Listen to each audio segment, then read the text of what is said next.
Welcome to this video series on the 8 hacks for online education and facilitation. I'm so delighted that I can share with you 8 tips that I believe will help you become an even more effective online educator and facilitator.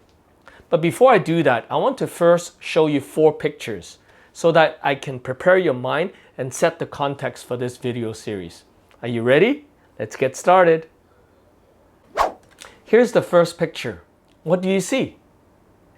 That's right, you see different types of ice cream. Now I must confess, I love ice cream. Even now as a grown-up, I still enjoy going to ice cream stores. Why?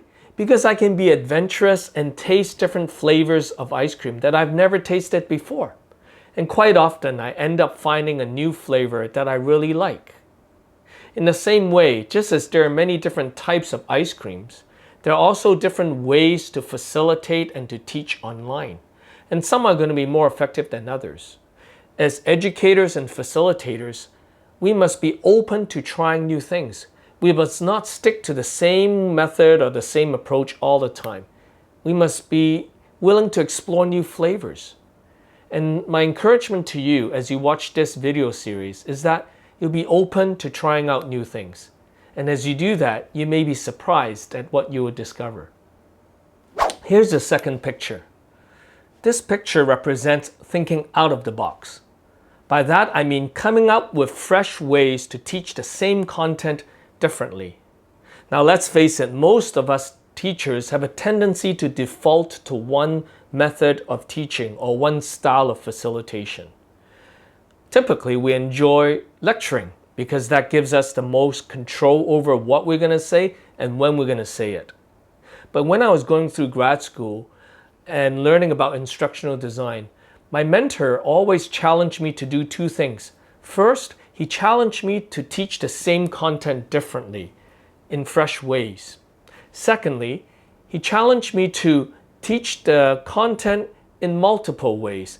So if you're conveying an important point, teach that point in different ways and not just in one way. That will help your audience remember more vividly what you have taught them. So as you're watching this video series, I want you to think about how you can teach the same content differently and in multiple ways. This will be a tremendous help to your audience.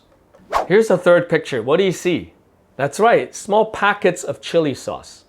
You know, when I first moved to Singapore many years ago, I noticed the locals love to put chili sauce on just about anything. They put it on chicken rice, they put it on fried noodles. They even give you chili sauce instead of ketchup at the local McDonald's.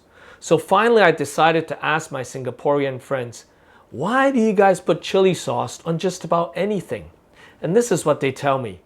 Oh, you know, Jacob, chili sauce may be a small thing, but it makes a world of difference. By just adding a little bit of chili, the food comes alive. Well, similarly, in the world of online education and facilitation, oftentimes it is the small things that can make a world of difference. The 8 tips I'm going to share with you may seem so insignificant and simple at first, but let me assure you, by applying these tips consistently, you will see a world of difference. And by the way, although I won't get into the complicated theories behind these tips, I want to assure you they're based on sound empirical research. What that means is others have tried these tips and have found them to be helpful and proven to work. The last picture I want to show you is really a framework for developing your knowledge and skills in online education and facilitation.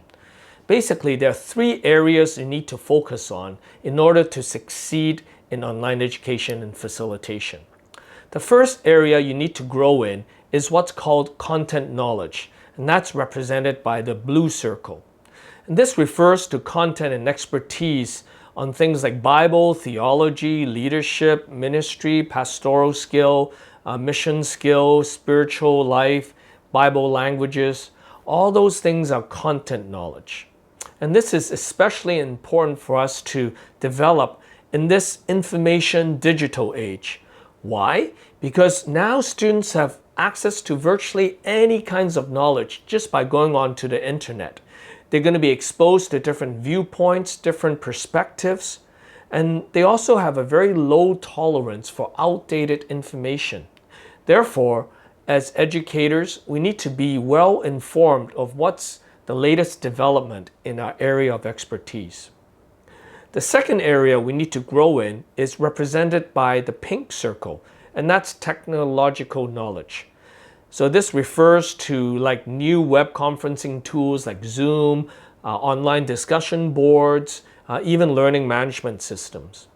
Now, I know many of us may not like to use technology, but let me assure you, as you spend more time using technology, it does get easier. I have to share with you, recently, my mom, who's over 80 years old, bought an iPad. And at first, she really didn't like using the iPad. But over time, as she gets to use it more and more, she became very comfortable. And now she's often the one to say, oh, let me SMS you, or let's do a FaceTime. It's just incredible how much practice can make in our level of comfort. And the last area we need to grow in, it's what's called pedagogical knowledge. And that's really related to the art and science of teaching others. Now, based on my years teaching in the secular university and also in seminaries, I've noticed most teachers have not received any formal training on how to teach, on education. Most have learned simply by watching others teach. The trouble is, times have changed. The way we were taught may no longer work for the modern day student. They learn differently. They prefer to receive information differently. And as a result, we need to be mindful of how people learn today. And not only that, most of us have never taken a course online because it just wasn't available back then. But now, as we teach online, we must recognize online interaction, online chemistry is different. So in order to succeed, we must continue to grow in our pedagogical knowledge. So remember, as we proceed, keep an open mind, be willing to try new things. Challenge yourself to think out of the box so that you will begin to teach the same things differently and in multiple ways. And be sure to pay attention to the small things, because it's the small things that often makes a huge difference. And finally, commit to growing in all three areas: your content knowledge, your technological knowledge, and your pedagogical knowledge.